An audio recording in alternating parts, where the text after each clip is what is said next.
5 ойын өткіздік. 5 ойында 4 ұпай алдық. Үйдегі ойындардағы жеңістер мен сырт алаңдағы ойындардағы жеңістердің екеуінің санын теңестіру керек деп ойлаймын. Керісінше шутып бастаса мүмкін біз сол ойында ұтатын ба едік. Біздің жаңа ауруымыз сол кезде бір екінші периодта ұйықтап қалу болды ғой. Барысқа негізі психологтармен көп жұмыс жасау керек. Қалай ойлайсыздар, ол не себепті оны қайтарып алған? Сол булиттер үшін ғана ма, әлде жалпы оның деңгейі қайтып өсті ма? Осы легионерлер мен үшін өте ерекше. Шынымен де олардың барлық жауаптары сол кішкене шеберлік жетіспеді. Ол физикалық тұрғыдан дайын емес екен.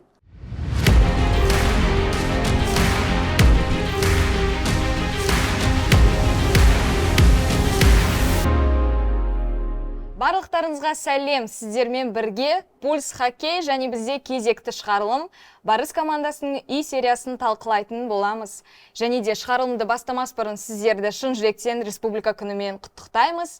Және бүгін 24 қазан Барыс және Амур командалары кездесіп, Барыс командасы осы Республика күніне орай 3-1 есебімен Амур командасын ұтқан болады. Иә, осы кезекте тамаша жеңіс сыйлаған болатын бүгін Барыс. Және бүгінгі шығарылым жай ғана шығарылым емес, бүгін бізде қонақта сарапшының сарапшысы десек қателеспейтін шығармыз. Құрлықтық хоккей лигасын бұрыннан бері көріп, Барыс командасына бұрыннан бері жанкүйер болып жатқан біздің қонағымыз Хамзаев Әбіл Мансұрды қарсы алсаңыздар болады. Әбіл Мансұр, қош келдіңіз бүгінгі шығарылымға. Бүгін сіздің инсайттар көп болады деген ойдамыз. Келесі кезекте бізде сіздерге таныс Айдай, сәлем деп қойсам болады. Шығарылымды бастаған Медина және мен тағы бір қатысушымыз жетіспей тұр. Бұл біздің ең үздік комментатор дейміз ғой, Бағдәулет Ерғали бүгін жоқ екен. Енді еш нәрсе етпес. Ал сонымен бастайық. Жалпы біз білетіндей 5 ойын өткіздік. 5 ойында 4 ұпай алдық. Жалпы енді ең бірінші ойын бұл бізде Торпедо командасына қарсы болған. Жалпы сол туралы бір сәл сөздер айтып жіберсеңіздер. Иә, енді бұл жерде Торпедо деген өзі жылда әр 2 маусым сайын ба, 3 маусым сайын өзі 2 конференцияның арасына ауысып жүреді. Біресе Шығыс конференциясында ойнайды, біресе Батыс конференциясында ойнайды деген сияқты. Сондықтан биылғы маусымды Батыс конференциясында бастаған екен. Енді бұл жерде Торпедо командасын өзі құрлықтық хоккей лигасында өзі андай командалардың деңгейлеріне байланысты мен өзім жалпы жанкүйер ретінде жоғары деңгейдегі командалар, орта, одан кейін төмен деңгейдегі командалар деп 3-ке бөліп қарастырам. Сол менің сол бөлген деңгейлерінде Торпедо негізі ортасында тұр. Енді ылғида плей-офф кезеңінде тұрақты түрде ойнаса да, енді плей-офф кезеңінде 7-8 орынмен шығып, бірақ алғашқы раундта мықты қарсыласпен кездесіп, ұтылып жүретін командалардың бірі. Сондықтан енді мен бұл ойында Барыстың әр ойында жеңіс күтемін ғой, бірақ енді бұл ойында мен Барысты Торпедоны бір қиналмай, қиындықсыз бүгін Амурды ұтқан сияқты ұтама деп ойлағам негізі, бірақ енді барлығын енді өздеріңіз көрдіңіздер. 3-5 есебі тіркелді бұл ойында енді Торпедоның пайдасына. Бірақ енді Барыстың негізі мен өзі Барыстың осы үйдегі ойнаған әр ойыннан негізі жеңіс күтем. Өйткені осы маусымда Барыс ұпайларының көп бөлігін осы үйдегі матчтарда алып жатыр, ал қонақтағы сырт алаңдағы ойындарда енді жеңілсе жеңіледі деген сияқты. Сондықтан бұл жерде енді Барысқа бұл жерде енді жаңа бапкер келді, қазір оның үстіне маусым енді басталып жатыр. Сондықтан бұл жерде Барысқа үйдегі ойындардағы жеңістер мен сырт алаңдағы ойындардағы жеңістердің екеуінің санын теңестіру керек деп ойлаймын. Себебі енді тек қана үйде жеңе беретін болса, сырт алаңға барып жеңіле беретін болса, ертең плей-офф кезеңінде енді қиындау болады. Сондықтан сондай мәселе. Иә, енді айтып жатырсыз, жалпы Торпедо командасы ортаншы бір командаларға жатады деп, бірақ енді биылғы маусымдарын қарасақ, бұл КХЛ-дағы жалғыз команда осы маусымды жеңіссіз бастаған. Биыл енді Торпедо өте жақсы ойын көрсетіп жатыр. Негізі өткен шығарылымда бізде айтқан болатынбыз, Барыс командасы мүмкін Торпедоны жеңеді, бірақ өте шанс аз деп. Негізі білетін болдық, өзімізде ойыма түсті, что Торпедомен жеңіп қалатынымыз. Сіз алдын ала білдің, ұтылатыныңыз енді? бірінші орында келе жатыр. Жоқ, бірақ мысал ретінде біз ойынды бірінші болып шайба салдық, дұрыс па? Сол кезде андай ой болған жоқ па? Жоқ, бүгін барыс ұтады деген сияқты. Оны еще Панюков салды мысал ретінде. Бізде жаңа ауру пайда болды ғой, бірінші болып шайба салсақ жеңіліп қаламыз. Иә, соны байқадық. Бұрын біз бірінші болып шайба жіберетінбіз, сосын ұтылатынбыз.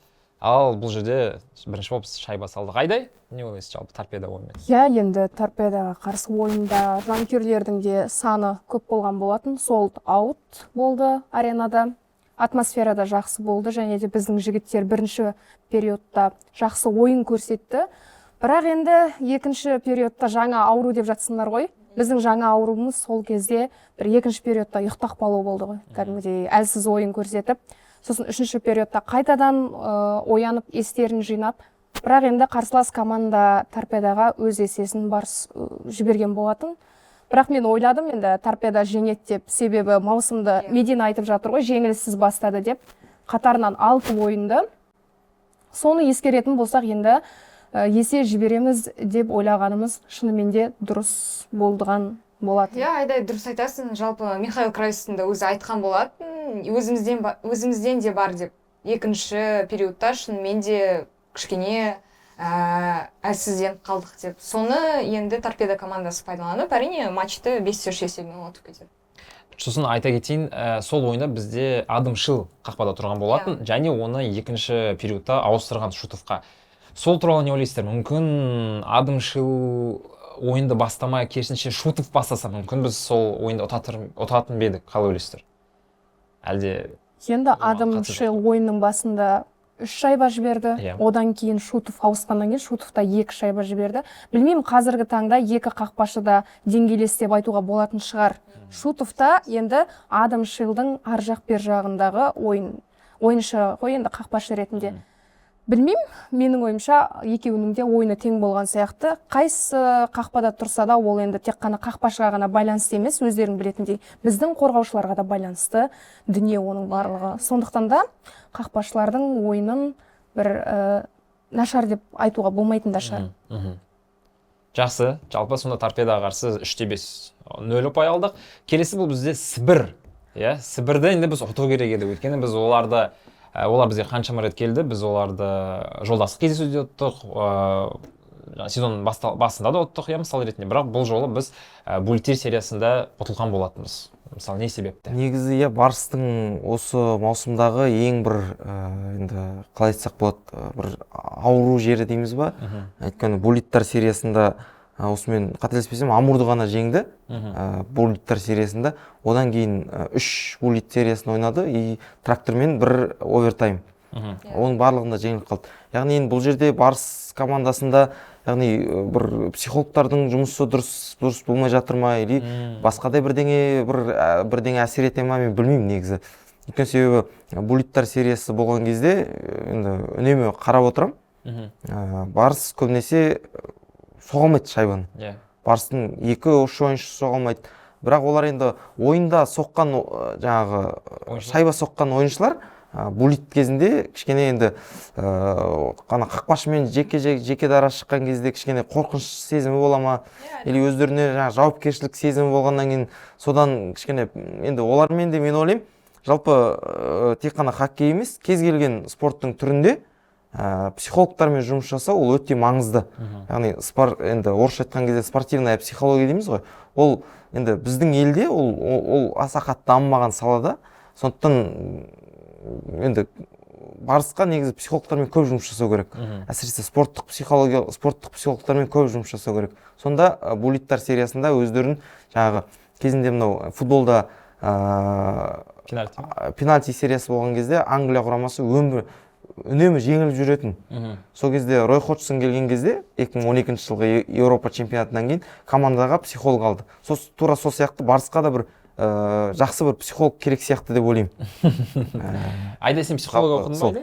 Иә, менің негізгі мамандығымда психология өте жақын. Не болмаса осы кісіні жіберсек болады, Айдайды жіберсек болады. Резюмені бізде сарапшы боласың, сосын біткеннен кейін барып психолог боласың. Жалпы, қателеспесем, ойыннан кейінгі интервьюларда, яғни ойыншылар айтатын болады. Кім айтқан соны бізде? Өмірбеков па или ол кім айтқан? Бізге не жетіспейді деді. тәжірибе емес, мастерство жетіспейді деді. Соны кім айтқан? Савицкий. Савицкий ма? Иә. Савицкий ма? Иә, енді Они интервью көп алып жатырмыз жалпы. Иә. Енді жеңілген сайын солай сұраймыз. Шынымен де не жетіспеді бүгінгі матчты жеңіп жаңағы 2 ұпай алуға деп. Шынымен де олардың барлық жауаптары сол кішкене шеберлік жетіспеді деп айтады. жоқ енді ол шеберліктің жетісу үшін көбірек жаттығу жасау керек, жаттығуда кішкене көбірек деген сияқты. Жаңа тренер келді, менің ойымша олар өте жақсы дамуда, себебі пресс-конференцияларда да бас бапкер Михаил Кравец та өзі де айтады, біз әрине әр тренировканың соңында буллет сериясында жасаймыз. Енді бұл спорт болғаннан кейін бұл жерде бәрі бола бермейді. Осыны да ескеру керек деп ойлаймын. Жалпы енді Сібірге қарсы ойын эмоцияға толы болды ғой. Мені көрдіңдер, буллеттер сериясы кезінде көзіме тағы да жас алып қалдым. Жылауықпын, ойындай салайын оны. Жалпы енді Сібірді айтуға болады, буллеттер сериясында бір жақсы команда деп, шеберліктері өте жақсы команда деп.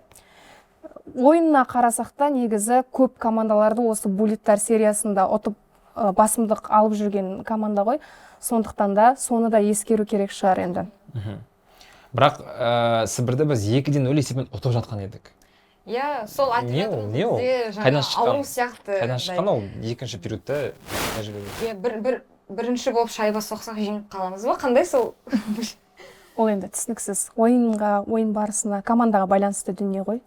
Сондықтан да артық кетпей қой қазірге. Ештеңе айтып жатқан жоқпыз. Комментарийға хит жазып кетпеңіздер. Жалпы енді Сібірге қарсы 1 ұпай алдық. Енді ең қызықты ойындардың бірі бұл бізде Авангардқа қарсы ойын. 6-2 есеппен былайша айтқан кезде фавориттерді ұттық қой былайша. Сол туралы айтыңыздаршы ойларыңызды.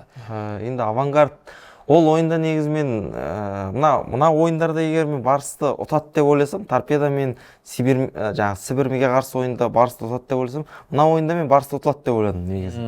Өйткені Авангард деген енді ол атына затсай команда ғой, енді Гагарин кубогының иегері деген сияқты. Сондықтан бірақ енді анандай есепті көрген кезде енді өзім шыны керек таңғалып қалдым негізі. Барыста былай ойнай алады екен ғой деген сияқты. Бүкіл таңғалды негізі. Сондықтан енді бұл жерден тек қана енді мен ғана емес шығар таңғалған, бүкіл жаңағы құрлықтық хоккей лигасы туралы жазатын бүкіл мамандардың барлығы таңғалған шығар деп ойлаймын. Сондықтан енді бұл ойын енді ол командаға бұл ойындағы нәтиже жалпы сенімділік берді. Оның алдындағы жеңілістерден кейін сенімділік беріп, бүгін Амурды жеңіп отырмыз. Сол сенімділіктің арқасы бүгін Амурға тиіп кетті деп ойлаймын.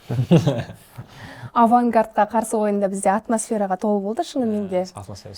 Енді айтамыз ғой, Авангардты бір Барыстың ата жауы деп.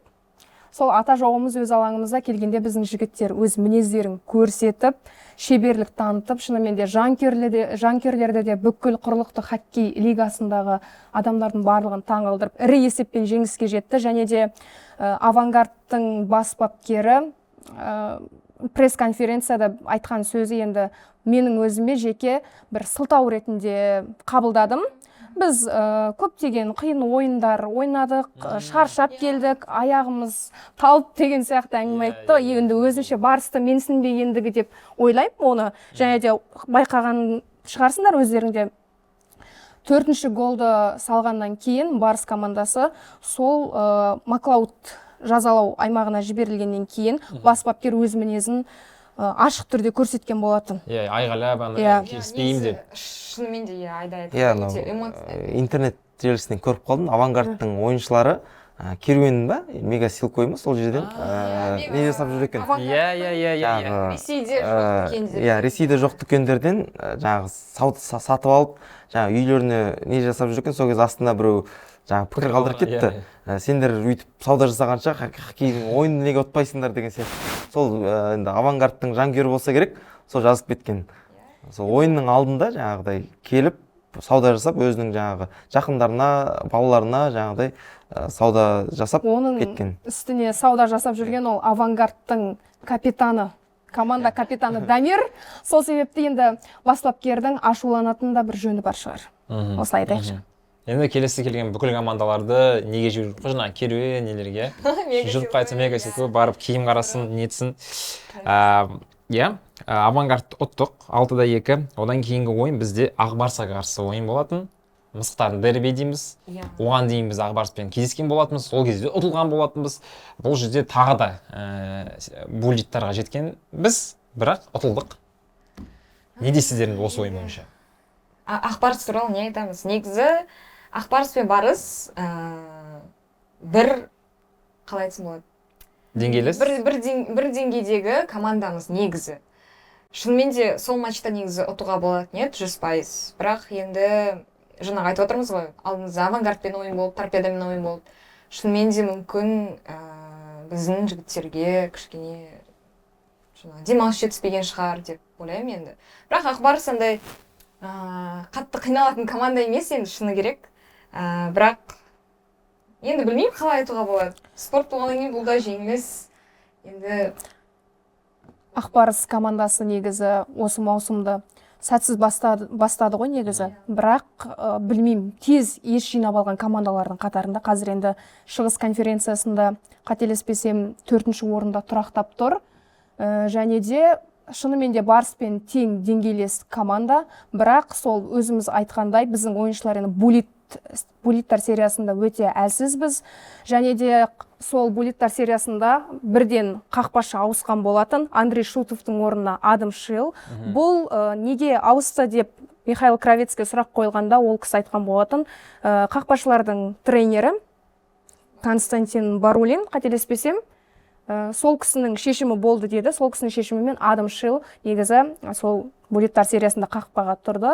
Және де екі соққыны жақсы қайтарды. Бірақ енді қарсылас команданың ойыншысының шеберлігін ескеру керек шығар ол жерде. Жақсы гол салды соңғы шығып. Сол кезде біз өз есемізді жіберіп алдық. Негізі осы буллиттар сериясы демекші бізге қазір қайтадан кімді қайтарып алды ғой? Батырлан Мұратов мысал ретінде, иә. Қалай ойлайсыздар, ол не себепті оны қайтарып алған? Сол буллиттар үшін ғана ма, әлде жалпы оның деңгейі қайтып өсті ма Мұратов? Жалпы енді Батырлан Мұратовты мен өзім синий дракон деп атаймын. Жылдамдығы жағынан да бір жақсы ойыншылардың қатарында негізі. Қазір енді екі жақты келісімшарт болғаннан кейін Намат командасында өз өнерін көрсетіп жүр ғой. Шынымен де бізге Батырлан Мұратовтың ойыны жетіспейді. Және де буллиттар сериясын ескеретін болсақ, қазіргі Барыстың қарқынын ескеретін болсақ, бізге бұл ойыншы қонақтар сериясында да, үй сериясында да керек ойыншы. Және де алдағы үйде өтетін, және де қонақтарда өтетін ойындарда көреміз деген ойдамыз. Ол кісі енді буллиттар сериясында өте шебер орындайтын ойыншылардың қатарында. Мысалы, қалай ойлайсың, егер буллиттар сериясына жететін болсақ, Мұратов сала ма? Мысалы, бір алғашқы ойында, мысалы. Салады деп сенем. Сенесің? 100% емес, бірақ сенесің. 97% дейін. 3% сәл былай. Именно Мұратов туралы жалпы. Енді Батырлан Мұратов деген енді ол өте тәжірибелі ойыншы. Оның үстіне жалпы Барыстың көп ойыншылары негізі шетелге шықпайды ғой. Батырлан Мұратов Роки ма Финляндияда ойнап келген, біраз уақыт. Сондықтан сол жерде енді Финляндия деген енді тек қана өзінің ішкі чемпионатының ойыншыларымен бірге әлем чемпионатын ұтып алған команда. Ол деген енді Финляндияда хоккейді жақсы көреді. Сондықтан енді сол жаққа барып хоккейдің енді былайша айтқан кезде бейресми отанына барып келген енді ойыншы үшін ол әрине үлкен тәжірибе. Сондықтан ол Батырлан Мұратовтың келуі, ол білмеймін Барыста немеге шартса да оны көп көрім ойнап жүрген жерінен алды да енді мүмкін енді бапкерлерге ұнамай қалды ма екен деген сияқты. Сондықтан енді менің ойымша енді оның келуі енді Барысқа қосымша күш. Мүмкін агенттікпен де мәселе болған шығар. Біздің Кирилл Панюковта да сондай мәселе болған болатын. Мүмкін сол агенттік жағы мәселе болып қазір шешілген болуы ғажап емес. Бірақ Кравецтің өзі айтқан болатын пресс-конференцияда, Мұратовтың деңгейі жетіспейді деп кәдімгідей тікелей айтты, қателеспесем. Бұл жерде агенттіктің қатысы жоқ сияқты. Деңгейі деп айтты. Мен емес, бапкер. Жақсы, енді Кравец бізден жақсы біледі ғой. Біз тек қана сарапшыларымыз, жанкүйеріміз. Сондықтан да бапкерден асып қайда барамыз? Сол кісінің сөзі заң. Жалпы Ақбарыспен ойын бітті. Одан кейін бір кішігірім пауза болды. Неше бір 5 күн дейме, 6 күн дейме пауза болды ғой, иә? 6 күн. Сол кезде біздің жігіттер ат шауып келді. Сол туралы, өзің сен ат шабатын жақсы көресің. Не айтасың сол туралы? Атмосфераға әсер берді ме, қалай ойлайсың? Кәдімгідей таңғалдым мен. Құлатайға барып, біздің легионерлер және де ойыншыларымыз барып, жақсы демалыс өткізіп қайтыпты. Видеолары күшті. Көз қуантады енді легионерлердің кәдімгідей біздің ойыншылармен бір толқында болып, осылай қазақ мәдениетін кеңінен танып демалып жатқандары. Осыған дейінгі ондай легионерлерді көрген емеспін. Осы легионерлер мен үшін өте ерекше. Және де таза табиғатта атпен серуендеп, бір отбасындай болып, қазақтың ұлттық тағамын бізде таныстырып, енді Әділ Бекетаев пен Ансар Шайхметденов өздері ұйымдастырып, таза ауада, табиғатта барып қайтып, енді бір отбасы болып. Әрине керемет. Және де сол үлкен настроймен бүгін енді Амурға қарсы ойын деп жатырмыз ғой, жеңіс сыйлады ғой. Оның да бір пайдасы болды деп айтуға болатын шығар. Бүгін негізі Амурға қарсы жақсы ойын көрсетті. Негізі шамалы басқаша бір деңгей өскен секілді, бір-бірлерін түсіну жағынан. Или ол қымыздың әсері ма? Қалай көресіз? Мүмкін жылқының еті қуат береді деген сияқты. Мүмкін енді осындай нәрселерді барысқа дәстүрге айналдыру керек. Әр ойынның алдында, әр ойыннан кейін не болмаса атпен шауып, қазақша тамақтарын жеп, бешбармақ жеп деген сияқты. Бешбармақ жеп. Оның өзі енді қосымша күш қой. Әрбір ойыншысын енді жалпы хоккеисттер тұрмақ, енді өзімізді жесек енді жақсы болып қаламыз ғой. Жалпы енді үйдегі ойын серияларын аяқтадық. Енді бізде ойыншылар туралы әңгіме қозғайық. Паников, Уотерспун, тағы да кім бар? Симонов туралы айтуға, Бекетаев туралы, Самаданияр мысалы ретінде, кім мысалы хейт көп алған ойыншылар туралы. Сол туралы ойларыңыз, мысалы жаңа ойыншы Уотерспун өзін көрсете алды ма? Сосын Паников. Енді бұл кез келген командаға жаңа ойыншы келген кезде ол енді кейбір командаларға ол бірден былайша айтқан кезде сіңіп кетеді, бірден командаға кіріп кетеді, команданың атмосферасына еніп кетеді деген сияқты. Енді мына Уотерспун деген енді өзім жалпы көрген жоқпын, жалпы ойын деген сияқты. Бірақ енді алдағы уақыттарда ойын бақылаймын. Бірақ енді оған әрбір ойыншы енді ол бүгін енді нашар ойнаса да, жаңағы жақсы ойнаса да, ол бәрібір ол уақыттың еншісінде, оған бәрібір уақыт беру керек, ол командаға жаңағы ену керек деген сияқты. Сондықтан бір осы сырт алаңдағы ойындардан кейін сол Уотерспун деген ойыншының егер тағы шақырып жатсаңыздар, айтамын дейсің. Айтамын. Айдай. Ең бірінші Паниковтан бастағым келіп отыр. Кирилл Паников енді айтпасақ та бір шебер ойыншы ретінде көбі таниды ғой, және де қазіргі көрсетіп жатқан ойыны өте жақсы деп айтуға болады. Бүгін қателеспесем 6-шы ойынын немесе 5-ші ойынын өткізіп жатыр Барыста осы маусымда, және де 2 нәтижелі шайбасы, сондай-ақ пастары бар. Басында негізі оған уақытша не берді контракт, одан кейін создырды ма? Бір маусымға ресми түрде келісімшартқа отырды, бір жақты. Келесі Тайлор Уотерспунға келетін болсақ, канадалық ойыншы, енді басында көп айтып жатты ғой, ол физикалық тұрғыдан дайын емес екен команданың ішінде деп. Бірақ мен олай айтпас едім. Оның ойынын бақылап жатырмын мен, ол алаңға шыққан сәттен бастап. Ол ойыншының қабілеті жақсы, негізі шайбаны шығару, тосып алу барлығы. Тек, қалай айтсам екен, күш жетіспейді. Қақпаға шайба бағыттаған кезде сәл күші жетіңкіремейді. Сол жағымен жұмыс жасаса, негізі ол да жақсы ойыншы. Және де Әділ Бекетаев пен Самаданияр, енді осы маусым басталғалы бір хейттің астында қалған біздің қорғаушылар ғой. Мен әрдайым жақтаймын, және де алдыңғы шығарылымдарды айтқан болатынмын, сіздерге сенем, жасымаңыздар деп. Және де сол сенімді толықтай ақтады деп айтуға болады. Және де қателеспесем, Авангардқа қарсы ойында бір керемет сейв жасады. Әділ Бекетаев, оны көрген боларсыздар, өте шебер түрде. Енді Самаданияр 2-ші бестікке көтерілгеннен кейін кәдімгідей ашылған. Енді өзінің алғашқы авторлық шайбасын салды, нәтижелі пастар да шығып жатыр қазір. Енді сол қарқынмен одан сайын жақсы болады деген үміттемін. Және де қосымша біз өз ойыншыларымыздан тағы Әлихан Өмірбековті тілге тиек еткім келіп отыр. Соңғы ойындары өте керемет. Мен алдыңғы шығарылымда айтқан болатынмын, өзім көрсете алмай жатқан ойыншы деп. Білмеймін, мен ойыншыларды жамандасам, одан кейін өздерін бір жақсы көрсететін сияқты. Сондықтан да әр шығарылым сайын кемінде бір ойыншыны бір жамандап, даттап, хейт жасап отқан дұрыс екен. Кімді жамандайсың ал?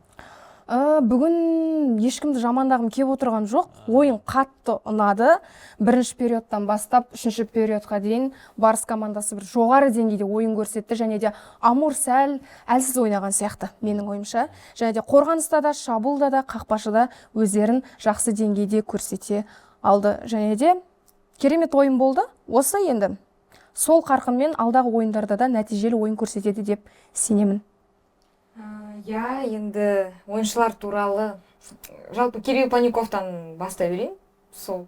Иә, Кирилл Паников өткен шығарылымда да өзім айтқан болатын. Ол негізі біздің ойыншы, қазақстандық ойыншы, Қазақстан ұлттық құрамасында да ойнайды.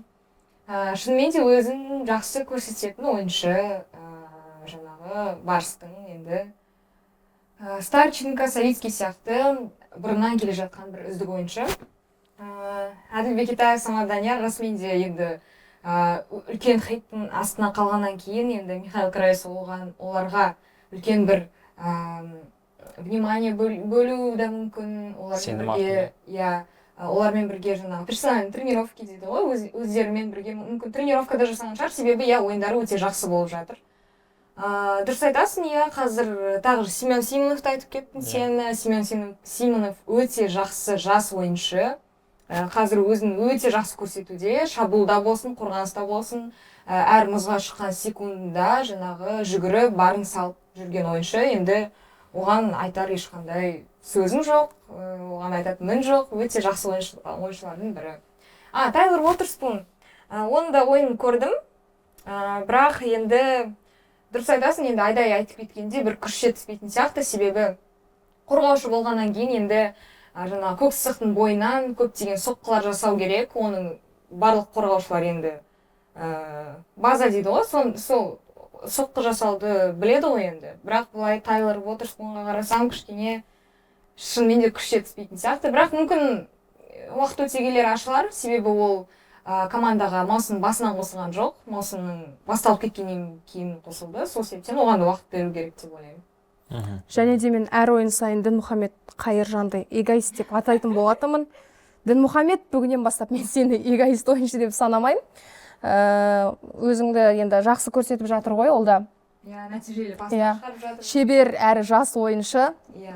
Керемет, осы бетінен тайма дегім келеді. Жалпы осы Семен Симонов, жаңағы Логвин, Семен Симонов және Дінмұхамед Қайыржан. Осы үш шабуылшы, жас шабуылшы, яғни 2003-2004 жылғы балалар десем. Өздерінің алдыңғы поколениедегі ойыншылар Савицкий, Панюков және де Роман Старченколардың жолын жалғайтын бір үздік үштік болады деген сенімдеміз. Солай болғай. Мен де мына жерде жаңағы Логвинді айтқым келіп отыр еді. Алдыңғы ойындарда да жалпы ол енді бірінші кезекте оның жақсы ойнағаны ол Барысқа пайдалы. Сондықтан бүгін де қателеспесем бағана бірінші шайбасын санамай қойды, бірінші шайба соғып, оның алдыңғы ойындарда да көзге түсіп, анау бір жаңағы бүйтіп өтіп барып үздік жаңағы құрлықтық хоккей лигасының үздік ойыншысы да атанды. Қателеспесем сондай құрлықтық хоккей лигасының инстаграмның жұлдызы болып бірсіз. Болды. Сондықтан сол Логвинді да айтқым келіп отырған. Енді сіздер Арлан айтып қалды Логвинді. Сіздерді айтпаса екен деп отыр едім Логвинді. Сосын бізде жарақаттағы ойыншылар бар, кім бар? Әлихан Әсетов енді мұзға оралды. Ол кісі бірақ осы үй сериясында ойындарда әлі төбе көрсеткен жоқ. Мүмкін алдағы қонақтар сериясында ойында төбе көрсететін шығар. Және де бүкіл жанкүйерлер болып, Барыс командасы болып Никита Бояркинді күтеміз. Ол кісі бір сөзінде осы алдағы айда оралып қалам дегендей қылды. Енді сол кісі келсе бір керемет болатын еді. Және де Булиттар сериясында бізде Тасқамал қақпашы деп айтуға болады. Мен өзім сол кісіні тағатсыздана асыға күтем. Енді Әлихан Әсетов туралы сөз қозғадық қой. Әлихан Әсетов жалпы командамен тренировка жасайды, тренировкаға шығады, мұзға шығады деп айтты Михаил Краев, бірақ әлде ойынға шығуға әлі жоқ деп айтты. Расымен де күтеміз оны. Әрине денсаулық бірінші орында, сол себептен кәдімгідей полностью жазылып болғаннан кейін ғана мұзға шығу керек деп ойлаймын. Оның үстіне ол кісі енді қаны қызу ойыншылардың қатарында Барыстағы төбелесімен танымал ғой жанкүйерлерге. Және де әрдайым қолынан жарақат алып қалады. Алдыңғы маусымда да қолынан жарақат алып тек қана соңғы көктем айларында ғана ойынға оралған болатын Әлихан Әсетов. Осы жылы енді ертерек оралады деген сенімдеміз. Және де сізді күтеміз, Әлихан Әсетов. Менің бір фаворит ойыншыларымның қатарында. Сол. Фавориттерін жетеді екен әйтеуір. Өте көп. Мен жасты. Иә, жалпы кәдімгідей бүгінгі шығарылымды барлығын тас талқаны шығарып айтып тастадық. Ендігі соңы қалған бұл бізде қонақтағы ойындар нефтехимик, авангард және тракторға қарсы. Осы үш ойын туралы болжамдарыңызды айтсаңыздар. Неше ұпай аламыз Енді деген секілді. Барыстың енді әр ойынынан енді олар енді мұзға шыққан кезде жеңілеміз деп шықпайды ғой. Тіпті жеңеміз деп шығады. Сондықтан мен ойлаймын, осы маусымда алғаш рет толық максималды 6 ұпай ма, үш ойын ба? Иә. Максималды 6 ұпай ғой. Сол 6 ұпайдан бір 4-5 ұпай алса жетіп жатыр негізі. Сол ары қарай просто мен ойлап отырғаным, қазір енді Барыс плей-оффтың несінде келе жатыр ғой. Ол 7-ші орында келе жатыр. Осы орнын сақтап қалу керек ең бастысы. Енді алғаш жоғары көтерілсін деп айтпаймын Барысқа. Бірақ көтерілсе жақсы ғой. Бірақ енді осы 7-ші, 6-ші орындарды аяқтаса, маусымда одан кейін плей-оффқа ақырындап енді шығады деген сияқты. Иә, мен Әбіл Мансұр мырзамен толықтай келсем. Қазақта да енді 7 саны киелі сан ғой. Осы жетілікті шығыс конференциясында маусымның соңына дейін сақтап қалсақ, біз үшін ең бір керемет нәтиже болатын еді. Және де қонақтар сериясында мен сол 3-4 ұпай алады деп ойлаймын. Қатты мақтағым да келмейді, қатты даттағым да келмейді деп мен әр шығарылым сайын айтам. Сондықтан да тек жақсылыққа сенеміз. Осы жолы енді осы үш ойында өтетін жақсы бір ұпай жинай аламыз деп ойлаймын. Себебі трактордың қазіргі қарқыны қатты емес, және де олардан біз қонақтар сериясында тек овертаймда есе жіберіп алған болатынбыз. Және де нефтехимик дедің, олар алдыңғы ойында металлургқа, яғни шығыс конференциясындағы бір азулы команданы ұтып кеткен болатын 5-2 есебімен. Сондықтан да енді оларға қарсы ойын сәл қиындау болатын шығар. Бірақ енді авангардпен ойынды салыстыратын болсақ, бәрі де мүмкін. Және де біздің де Барыстың да қазіргі аяқ алысы жаман емес. Соны ескергенде енді жеңіске жетеміз деп ойлаймыз. Иә, мен айтылып кеткен ойлармен толықтай келсем, негізі менің де ойымша бір 4 ұпай алсақ жақсы болады негізі. Мен ойымша авангард енді өздерінің үйлерінде Барысқа олар енді олар барынша сол ойынға дайындалады. Қатты дайындалады менің ойымша. Сол менің ойымша мүмкін авангардқа есе жіберіп, жаңа нефтехимик пен тракторды жеңуге болады. Айдай айтып кеткендей, енді авангардпен ойнаймыз деп қорқудың қажеті жоқ. Өзіңіз көрдік, жеңуге болады, ешқандай қорқатын команда да емес. Енді жақсы ойнасақ, жақсы нәтиже болады. Иә, жалпы осылайша біз Барыс командасына сенеміз. Алдағы үш ойында сәттілік тілейміз. Жалпы барлық біздің көрермендерге үлкен рахмет. Соңына дейін қарағандарыңызға, өйткені бұл шығарылым шынымен де ұзақ болайын деп тұр. Өйткені кәдімгідей біз толықтай барлық үй сериясындағы ойыншылар туралы, қонақтағы ойындар туралы талқыладық. Сіздерге көптен көп рахмет. Тағы да республика күні құтты болсын. Пікірлеріңізді жаза кетіңіздер. Бір нәрсе ұнаса, ұнамаса толықтай ашықпыз. Комментарий, лайк қалдырсаңыздар, қуана қарсы аламыз сіздерді. Жалпы рахмет. Осымен бүгінгі шығарылым тәмам десек болады.